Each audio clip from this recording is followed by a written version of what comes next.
give it another minute or so. I think I hear people still mulling around the hallways.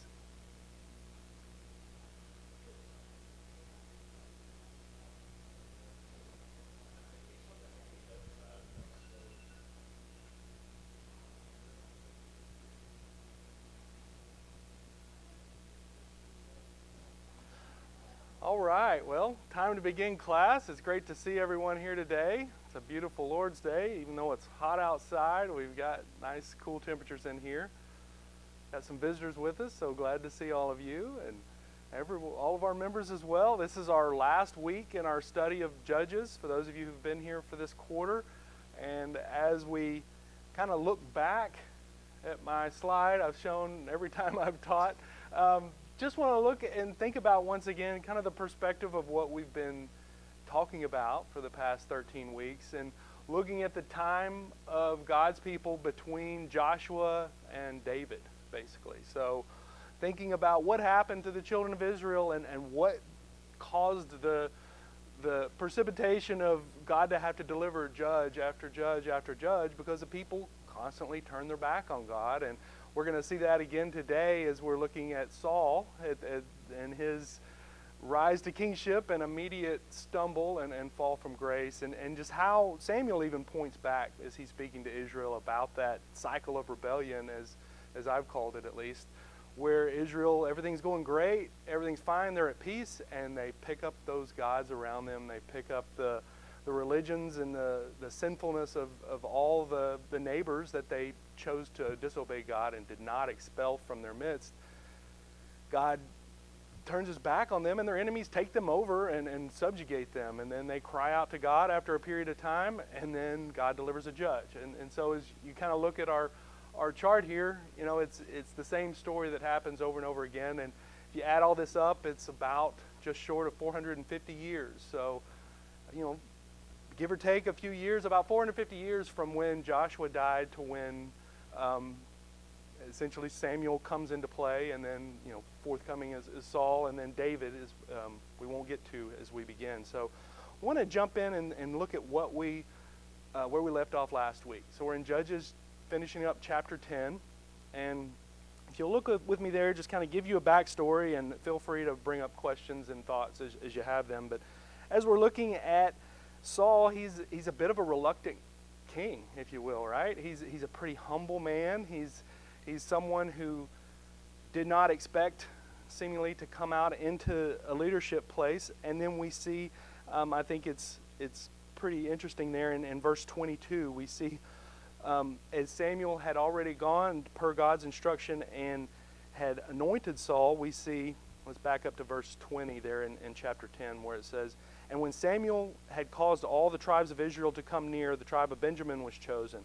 And when he had caused the tribe of Benjamin to come near by their families, the family of Matri was chosen, and Saul the son of Kish was chosen. And when they sought him, he could not be found, and therefore they inquired to the Lord further, has this man come here yet? And the Lord answered, there he is, hidden among the equipment." So just think about that. Saul knew this was coming, and I won't recap all of it, but Saul knew he was going to be called out, and it is the traditional fashion, perhaps among the Israelites, or I think it may be more of a cultural thing at that time, where they kind of drew lots a lot of times. They grabbed a big group, and they narrowed it down and narrowed it down and narrowed it down until they isolated the person responsible or the person at fault or whatever the situation demanded. That's how they showed you. We start with this big group and narrow it down, and Saul knew he was going to be the one called out, and where is he? He's hiding in the luggage. He's hiding out, kind of trying to stay behind the scenes, incognito. I can kind of imagine some bushes, and he pulls, you know, he opens it up as he's hiding, not wanting to be seen. And what's even more interesting is he was taller than average. You know, where we see there that he was head and shoulders above everyone. So this guy who's, you know, we'll put it in our terms today, he's about 6'6", 6'7", you know, he's a big guy, taller than most people. And he's trying to hide. He doesn't want to be ready to stand up and shine.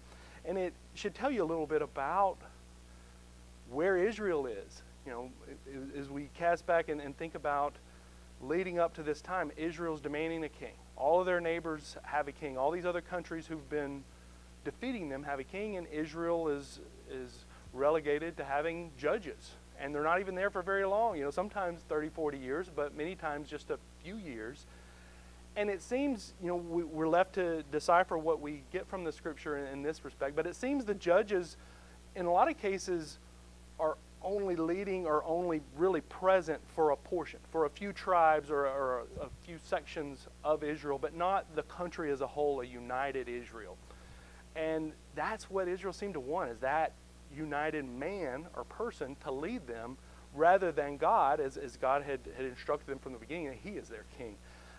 So we see Saul being this reluctant man, and as Samuel prepares, as we talked about, after that comes out, in verse 25, we see that Samuel explained to the people the behavior of royalty and wrote it in a book and laid it before them.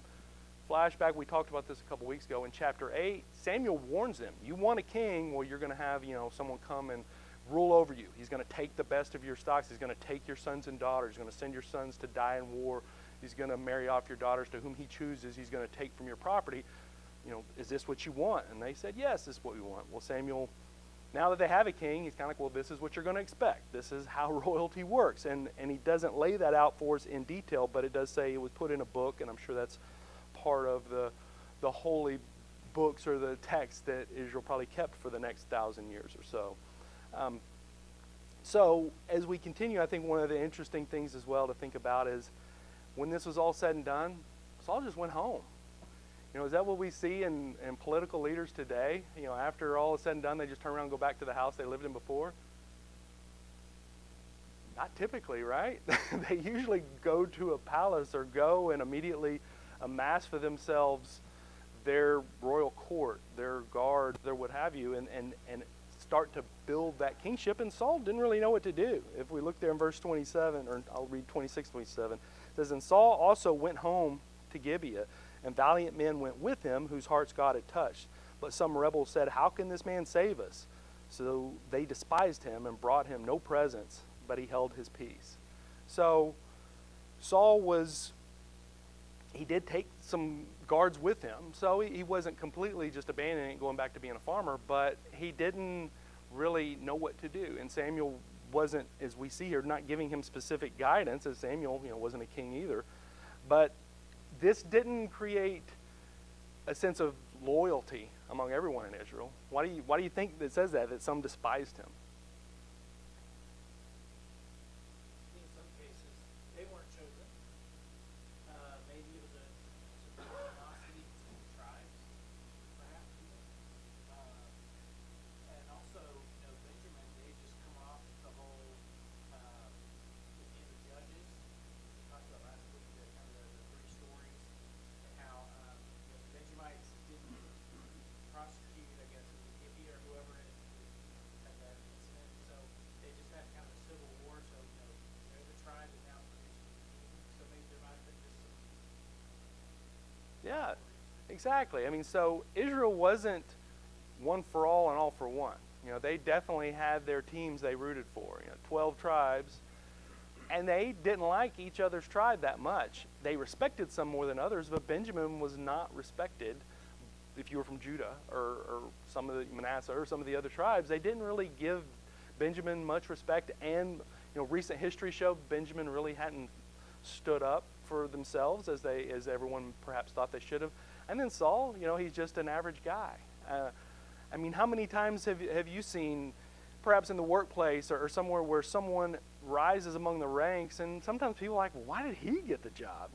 I should have got the job, or that guy over there on the other side of him is much more qualified, so why did this person get it? I think there's some of that going on. He was a bit lackluster. He wasn't impressive to the people. Other than his height that we see, he didn't seem to be someone that everyone thought, well, this definitely should be king, so he kind of went about his way. So that takes us to chapter 11, where we want to start. So as was before, periodically Israel's enemies would attack. And once again, they didn't typically attack the country as a whole and declare, we are at war with you. They would nip at the edges. They would come in and attack this town or this village and loot and pillage and kill and take what they wanted and then run back. And that was kind of the way things were. And so here we are, and we're going to try to get through several chapters, so I'm not going to read it all in detail, but as we see this, Nahash the Ammonite came up to Jabesh Gilead, one of the cities, and basically stood with a large presence and said, I'm coming to attack you. You can either give up or be subjugated or die. And they said, well, what can we do? What covenant can we make? He said, well, every one of you needs to let me gouge out your right eye.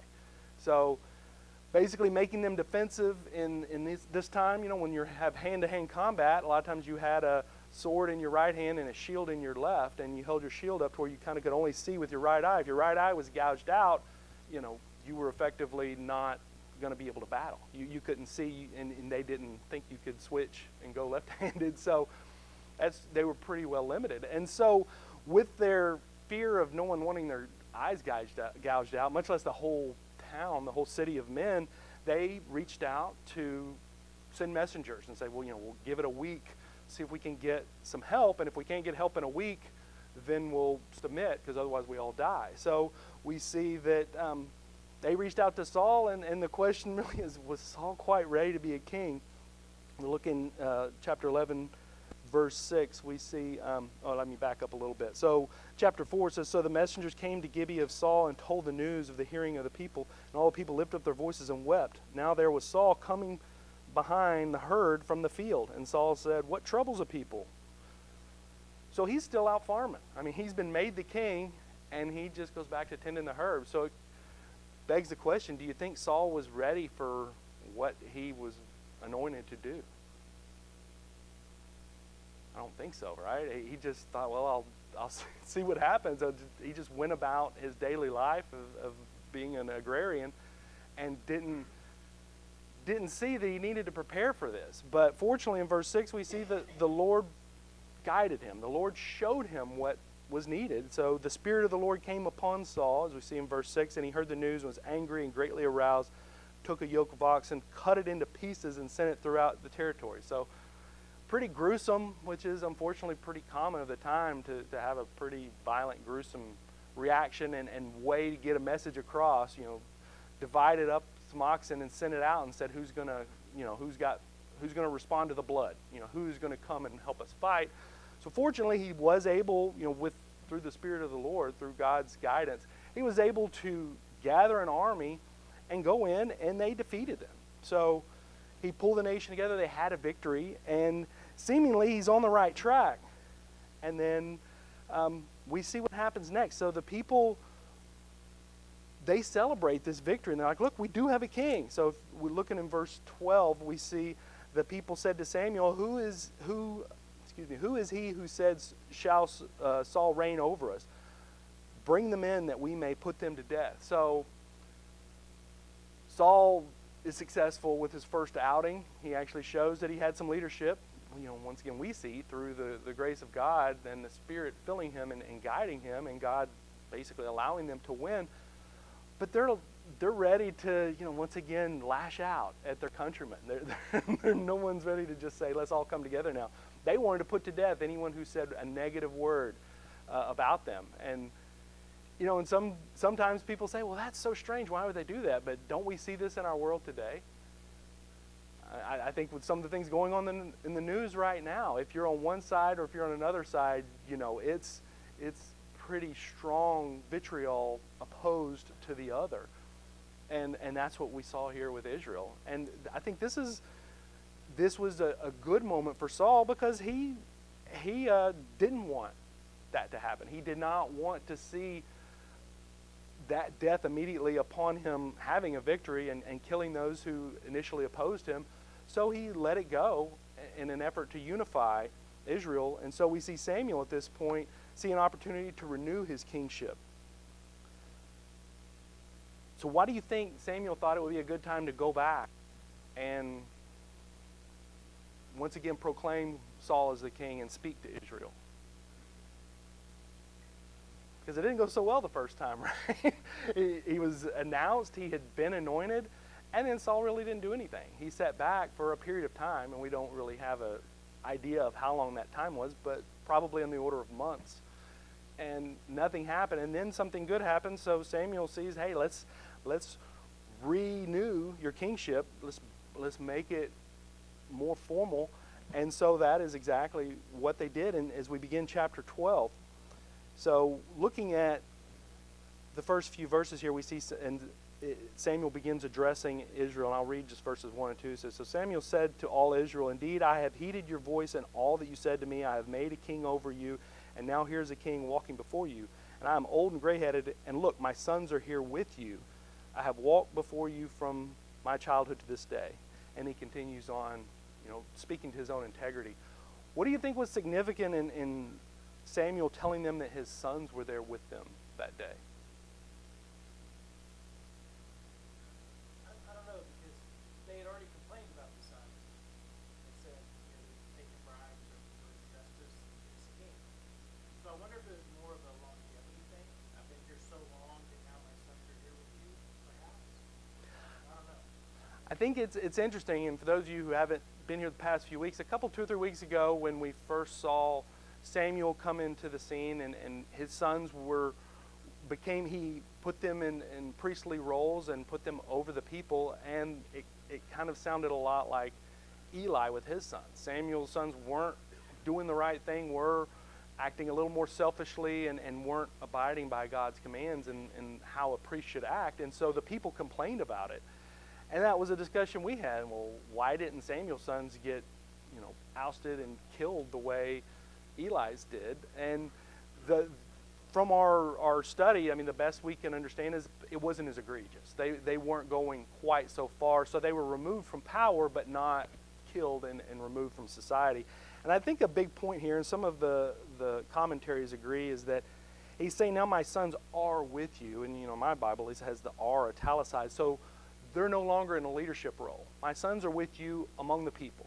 So showing that there's no one that can cast doubt on Samuel's intentions or his integrity, that he abided by their words. His sons weren't and no longer in leadership. They're just among the common people like everyone else. And he continues on there, just showing all the things that he's done, that they should respect him. Because he's building up a story to basically say, I told you and I warned you about what it would be to have a king. So in years to come from now, and you regret having a king, don't blame me. That's kind of what he's saying, to say, I don't want to go down to history as being the guy who set you up for a fall. I tried to tell you not to do this, and I've got good integrity, is where he's going with his address here at the beginning of chapter 12. And we talked about his sons being there. So as he continues in verses 6 through 12 of chapter 12, he gives them a little history lesson. And we see a lot of this in the New Testament, and a lot of this in other parts of the Bible, but this is a bit unique in this far back in the Old Testament, to hear him just harken back to what got them there. And he talks about, beginning there in verse 6, he talked about, starts with Moses and Aaron and continues through being delivered out of Egypt, and then he talks about their enemies, the hand of Sisera, the army of Hazor, the hand of the Philistines. These were all the armies, from that first slide I showed you, that had attacked Israel over the more recent history of the past 400 years or so. And then he lists the judges who God had lifted up to fight them back. And one of the interesting ones I think he shows is, he mentions one in this Bedan, however you say it, and this is a judge that's nowhere listed in the book of Judges. And so some have ascribed, well, possibly this is just one that wasn't mentioned in Judges, and Samuel brings him up now because in their oral traditions he was there. Or some have considered, well, it might be a translation issue. Maybe that was Barak, who fought with Deborah. Or perhaps this was Samson, that is a completely different translation of his name. We really don't know. I think probably the best guess is to say it might have been another judge. We really were never said there were 12 judges, or there was a set number. So it could be an additional judge we didn't know about. But the point is he's sharing this story, sharing this history, once again to point out that, as he says at the end of verse 12 there, I'll read the whole verse of 12. He says, "And when you saw that Nahash the king of the Ammonites came against you, you said to me, no, but a king shall reign over us, and when the Lord your God was your king." So he's giving them this whole story to say, God has been your king since you were a people, and yet you continue to want earthly things. You want this man as king, but you had God as your king this whole time. And every time you turned your back on him, he allowed your enemies to take you over. You cried out. He gave you a judge to deliver you, and you could have just served him that whole time, but you didn't. So he's really chastising them and trying to correct them and show them the error of their ways. But then at the end he says, but you have a king now, so follow him and follow God. And it kind of, in my mind, it's interesting that it makes you see that they didn't care. They weren't really thinking about spiritual things. They were focused on themselves, and they were focusing on how they looked compared to their neighbors and having national pride, if you will, versus realizing that the only reason they had a nation was because of God. They couldn't see it. So that kind of gets to my point here. I feel like this is one of his final addresses to all of the people. And he says it there in verses 13 through 15 that Israel has a choice, which I feel is the same as our choice today, that serve God or serve people, serve man. And you'll find the outcome. And he just shared history, what happens when you serve man. So that could happen again, and unfortunately it did to them because they didn't just choose to stay and serve God. So verse 16, he shifts, and just to prove a point, I thought this was interesting as well. Let's look at verses 16 through 18. So after he completed this statement to them, he says, now therefore stand and see this great thing which the Lord will do before your eyes. Is not today the wheat harvest? I will call to the Lord, and he will send thunder and rain, that you may perceive and see that your wickedness is great, which you have done in the sight of the Lord. I'm in asking a king for yourselves. So it says, and Samuel called the Lord, and the Lord sent thunder and rain that day, and all the people greatly feared the Lord and Samuel. So what was such a big deal about the rain and the thunder?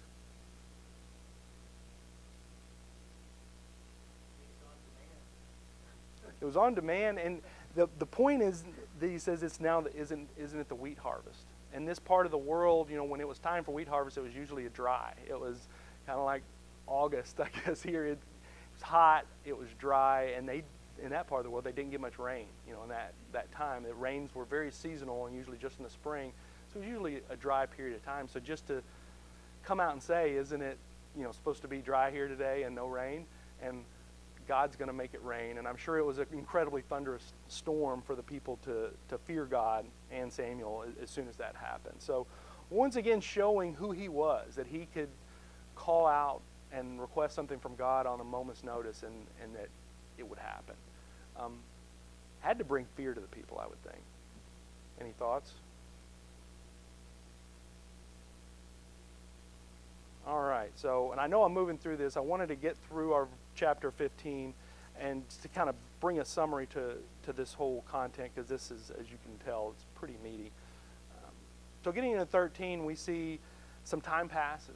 Saul is now feeling more comfortable being a king. We're going to see in a few moments. He's no longer quite so timid as he was in those first few months. So it says Saul reigned a year, and when he had reigned 2 years over Israel. So whether that's 2 total or 3 total, I'm not sure if that's a 1 year plus 2 or if it's 2 altogether. It says he chose for himself kind of a standing army there. It says he chose for himself 3,000 men of Israel. 2,000 were with Saul and Michmash and in the mountains of Bethel, and 1,000 were with Jonathan in Gibeah of Benjamin. The rest of the people he sent away, every man to his tent. So what do you think about Jonathan? I know for myself, it's, I always think about Jonathan being David's best friend, and he was Saul's son, but, I was reminded in studying this, Jonathan was really Saul's right-hand man from the very beginning. So Jonathan was, wasn't a kid when Saul became king. He was an adult man who also was a warrior, if you will. So we're going to talk a little more about Jonathan in a second, but Saul gave him 1/3 of his standing army from the very beginning. I thought that was interesting. So what do you think a new king is going to do as soon as he really is starting to feel comfortable? He's been in power a year or 2 or 3. What does he do? He pokes the bear, right? Israel has been subjugated in one form or another and not totally free for 500 years, really since they've even been there. Because when Moses and Joshua came in, Israel never truly eradicated their enemies as God told them to. From the first day God said, kill everything living. And they're like, we can't kill everything living. But he wanted them to kill everything living for a reason, so that it would wipe out the whole culture of those societies. And they didn't do it. So they never had true autonomy and freedom from the enemies. They're always nipping at the edges. So 500 years, give or take, they've had this. So Saul's first thought is, let's go and show them that we're here. And so he sends Jonathan to stage an attack. So let's look at that as we get to beginning in verse 3 there. It says, and Jonathan attacked the garrison of the Philistines that was at Geba, and the Philistines heard of it. Then Saul blew the trumpet throughout all the land, saying, let the Hebrews hear. Now all Israel heard it said that Saul has attacked a garrison of the Philistines, and that Israel had also become an abomination to the Philistines, and the people were called together to Saul at Gilgal. So he's ready to and it probably rightfully so, ready to bring Israel together, not just this tribe or that tribe, but bring them all together and see the Philistines specifically at this point in time are their common enemy and who they should fight for. But he didn't realize, or maybe he had forgotten, the superiority, the military superiority of the Philistines. So it says, then the Philistines gathered together to fight with Israel, 30,000 chariots and 6,000 horsemen, and people of the sand, which is on, and people as the sand which is on the seashore in multitude. So countless people, 36,000 that are mounted. You know, some on chariots, iron chariots, which the Israelites did not have iron. They didn't have metal weapons of any sort. And so these guys are on iron chariots, so even their bows and arrows wouldn't do anything to those chariots. They just bounce off. And then other horsemen, you know, with swords. And that's something we learn as well through secular history, the Philistines being seafaring people. You know, if you look at Israel, I'm sorry I don't have a map, but they had access more to the coast, whereas Israel was further inland. So the Israelites were the Philistines were west of Israel, so along the coast, and they had ships and went out and traded with the Greeks and others. So they had access to iron and thus iron weapons early on, and we're going to see later, in I believe it's in chapter 15, at the end of chapter 14, the fact that the Philistines didn't even let the Israelites have sharpening tools for their farm implements. They kept control over their technology. So talk about really having a patent, if you will, over the access to swords, the access to iron weapons. They only allowed the Israelites to have hoes and pitchforks, you know, just farm implements basically. So this enemy mounts up and is ready to come, and I think they're like, oh, God, are you coming to help? They were so afraid. So, but you have to think on the flip side, though, they did have enough fortification to withstand. So Philistines didn't come in and immediately take them over. It basically created this big standoff where Saul and Jonathan, their men, were on one side and the Philistines on the other, and there was a division to where the way the mountains and the rocky crags were, they couldn't easily cross to get to each other.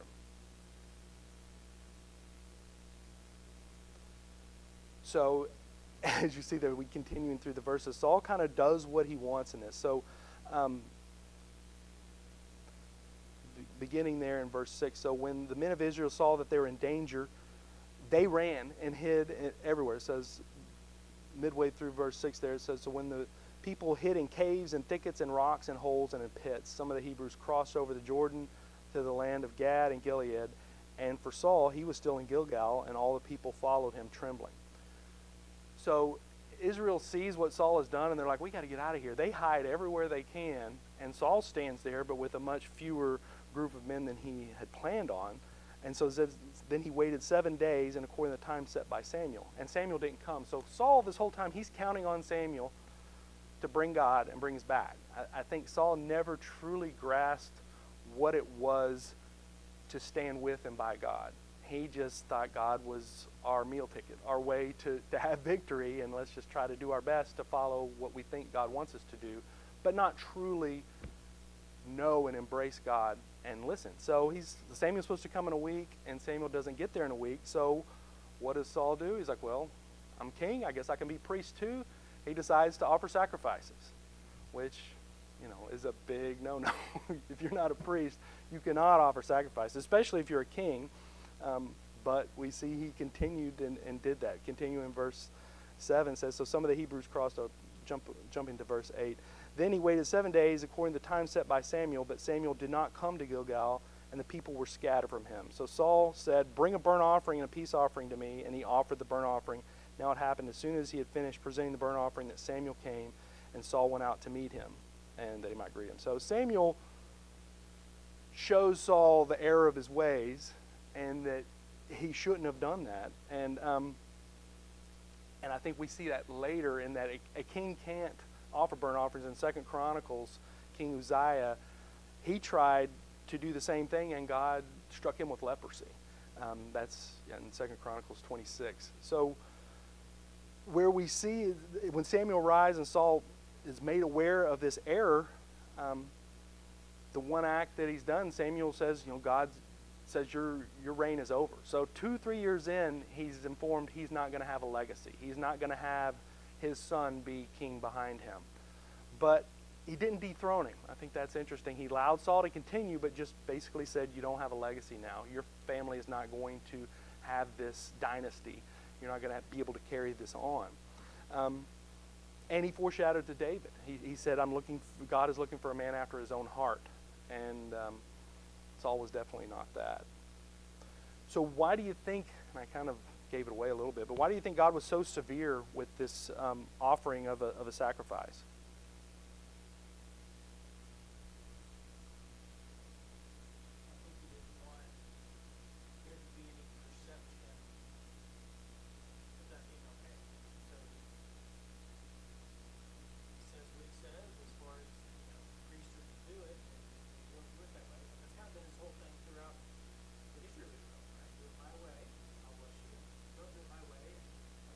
Right, exactly. And he's like, well, my way counts. So without God leading them, they just fortified. They just they realized that Samuel gave Saul this terrible news from Saul's point of view, and Samuel left. And so Saul was there. Well, he was at least smart enough to know he shouldn't attack because he would be greatly defeated. So they just fortified there. And then we see at the end of chapter 13 what I had shared earlier, the true superiority of the technology that the Philistines had. All right, so moving to chapter 14, we see this is where we get a little more of Jonathan's character. And this time of this standoff, we see Jonathan, he just seemed to be frustrated with it. He and his armor bearer chose to navigate through the chasm, and they went through areas, and we're told that he found a good place to have a battle that was a narrow channel with sharp rocks so that a large number of enemies wouldn't be able to defeat them. And he found his way up and approached the enemy, and we see Samuel turn to God and base his actions on, Jonathan turned to God and base his actions on faith. So let me look at chapter 14, beginning in verse 8. It says, "So then Jonathan said, 'Very well, let us cross over to these men, and we will show ourselves to them. If they say thus to us, wait until we come to you, then we will stand still in our place and not go up to them. But if they say thus, come up to us, then we will go up, for the Lord has delivered them into our hand, and this will be a sign to us.'" So Jonathan had faith, and he basically said, laid it out there for God in an audible prayer, I feel like, to just say, if this happens, then I know not to push forward. But if they call us to come up to them, I know that God is with us, and we should go. And he did that very thing, and in fact, defeated them. So, and I think it's even interesting to see that this is reminiscent of how God fought for Israel in the time of the judges. Because Jonathan and his armor bearer went up, and there was about 20 there, right in their midst. He came upon those guys, attacked them, and he and his armor bearer took out 20. But then the whole Philistine army began to have confusion. It says there was a great thundering, and there was confusion, and they started killing each other. They started attacking each other, as we see in verse 20. So it says, "Then Saul and all the people who were with him assembled, and they went to the battle. And indeed, every man's sword was against his neighbor, and there was a great confusion." So the Philistines were confused and were killing each other probably more than Saul and his men were attacking them. So seeing these tides turn, Saul attacked, and he was able to muster all of Israel to come and attack the Philistines. And we see Saul's just can't get out of his own way. He just can't stop with his foolish ideas thinking how someone should lead, and he caused more problems. So he laid out in verses 24 through 30, he has Israel fast. He says no one is to eat anything until we've completely defeated the army. And they've been there for a period of time, and they're starving, they're weak, they don't have energy because they haven't been eating, and he basically makes them all take a vow not to eat. Well, Jonathan doesn't hear the vow. Jonathan's coming back, and he sees some honey, and he tips of his spear in it, and he eats it just to get some sustenance as he's going on. Well, people saw it and then told him, you weren't supposed to do that. The king issued a decree, and Jonathan basically says, well, what I didn't know, I didn't know. I feel better. He says, I feel much more sustained now, and you should do the same. So, and then in continuing, Saul wasn't ready to let this up. In verses 25 through 35, he had these unintended consequences. He was basically blustering to the men of Israel, saying, he even said, even if it's Jonathan who did this, whoever sinned against God will die. And so he narrowed it down in the same way that Samuel did by the narrowing. He cast lots, and he put himself and Jonathan on one side and all the Israel on the other. The lot casted to he and Jonathan, and then he separated the two, and the lot fell on Jonathan. And he was ready to kill Jonathan for eating this honey when he had made Israel take this vow. But fortunately, the people saved him. And I don't have a lot of time to expand on this, but it seems to be the truth in our world today is when legalism is pushed forth, when things are done just for the sake of doing them. And in Saul's mind, he put this vow thinking that this is something God wanted, but that was his own desire and not God's. There's all these consequences that happen. And it's similar, in Christians today, when people put additional rules and additional requirements, a lot of times it causes more problem than actual, benefit or blessing to God in the process. So, fortunately, Israel rescued him, as we see at the end of the chapter in verses 45 and on. It says, but the people said to Saul, shall Jonathan die, who has accomplished this great deliverance in Israel? Certainly not. As the Lord lives, not one hair of his head shall fall to the ground, for he has worked with God this day. So the people rescued Jonathan, and he did not die. And then Saul returned from pursuing the Philistines, and the Philistines went to their own place. I was listening to this. So I normally read NIV, but I'll use my Bible app here, the ESV. And in the ESV, it says that the people redeemed Jonathan, which kind of goes back to when we talked about Jephthah, and he had offered whatever first sacrifice after his death. And then one of the options was Leviticus and lays out that they could be redeemed. So I find it interesting because I've never heard that before. Yeah, it is interesting, the term. They They redeemed him from that oath. Yeah, well, that's interesting for sure. Back in at the beginning of the vow, verse 24, he says, no one would eat before I've revenged myself on my enemies. So even then, it's not for God; it's for his own vengeance. Saul's motivation is purely self-centeredness, self-focus, and wanting what he wants and what he thinks God would want, but not really turning to or trusting God to know what that is. All right, so takes us to 15. And so although through Samuel God has told Saul, your legacy is over, he's still king. He's not dethroning him, removing him, having him killed. And God has unfinished business that he wanted to be completed through Israel. And that is to wipe out Amalek.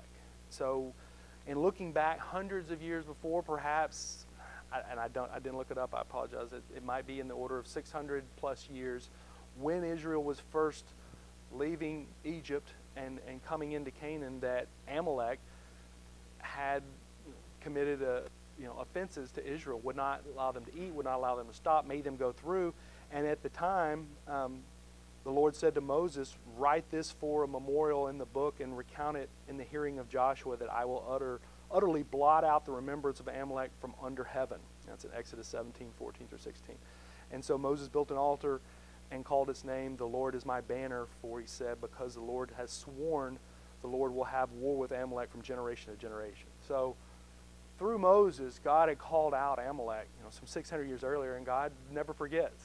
God always follows through with what he promises. And so that's what Saul is to be the deliverer of here at the beginning of chapter 16, or 15, excuse me. Verse 1, it says, Samuel also said to Saul, the Lord sent me to anoint you king over his people, over Israel. Now, therefore, heed the voice of the words of the Lord. Thus says the Lord of hosts, I will punish Amalek for what he did in Israel, how he ambushed him on the way he came up from Egypt. So that's the plan. And so God is with Israel, and they are victorious. So kind of going through, spoiler alert, Israel wins. And the plan, what Samuel's guidance through the Word of God was that they were once again harken back to the ways of old. They were to wipe out and kill every living thing of the Amalekites, the king, the royalty, the men, the women, the children, the animals, everything. Wipe it all out, and they didn't do it. They spared the king, and they spared the best of all the livestock, the best sheep, the best of the oxen, just the best of the best they saved, and the king, but they wiped out everything else. So God shares his dissatisfaction with Samuel, and I think this is pretty telling in verses 10 and 11, that now the word of the Lord came to Samuel, saying, I greatly regret that I have set up Saul as king, for he has turned back from following me and has not performed my commandments. And it grieved Samuel, and he cried out to the Lord all night. So a very sad moment that God is so upset with Saul for doing this. He tells Samuel, to the point that Samuel cries out all night long, so sad that this has come to pass in the very first king, in the very first few years of his kingship. And so Samuel goes and tells Saul. And how do you think a person like Saul would respond if called out on doing something so gravely wrong? Yeah, I mean, how do our kids respond when we call them out for doing something wrong? He did it, she did it, they did it. He blames everyone around him. Saul says the people, wanted to spare the king. The people wanted to save the best of livestock to give to you as a sacrifice, God. He tried to wiggle his way out of being in trouble, and it didn't work. Unfortunately, after all the excuses, Samuel enlightened Saul with, I think, one of the most important messages in all of Scripture is that to obey is better than to sacrifice. So no action we can do is better in God's eyes than just obeying what he wants us to do. We can't go and come up with a way to do better to please God than what he's already told us to do himself. So that was our 5-minute call. For those of you who wonder what the alarm was that I ignored. So to sum it up at the end, Saul is rejected by God at this point. And once again, he's not dethroned. He actually is king for another 20 or so years. But Samuel takes care of Agag, which I have trouble seeing the vision, because Samuel is extremely old at this point. He's probably 100 or very near it. And he just walks up and kills Agag and cuts him into pieces in the typical fashion of Israelites from the BC era. Just kills him and walks away. It's kind of like a mic drop moment for Samuel. And it says he never saw Saul again for the rest of his life. We know later Saul brings him back from the dead to seek his guidance, but Samuel was done with Saul, with making the Lord so displeased with him. So, kind of looking, I know I rushed through it today, but we've spent 13 weeks talking about the Judges and wanted to look really at the 5 big lessons that we've gained, or hopefully we've gained in talking about this. That we learned early in the Judges that so many of their mistakes was their children didn't know. The generations would come up and they didn't know God. They didn't know the way in which they were supposed to worship God and honor God. The people weren't training the next generation. And I think we can see that and apply that in our lives today. If we don't share the importance of God in our lives with our own children, drastic circumstances will come. And I think we see it all around us in our society. And when God leaves and God's not part of our life, our thoughts, our actions, things get bad really quick.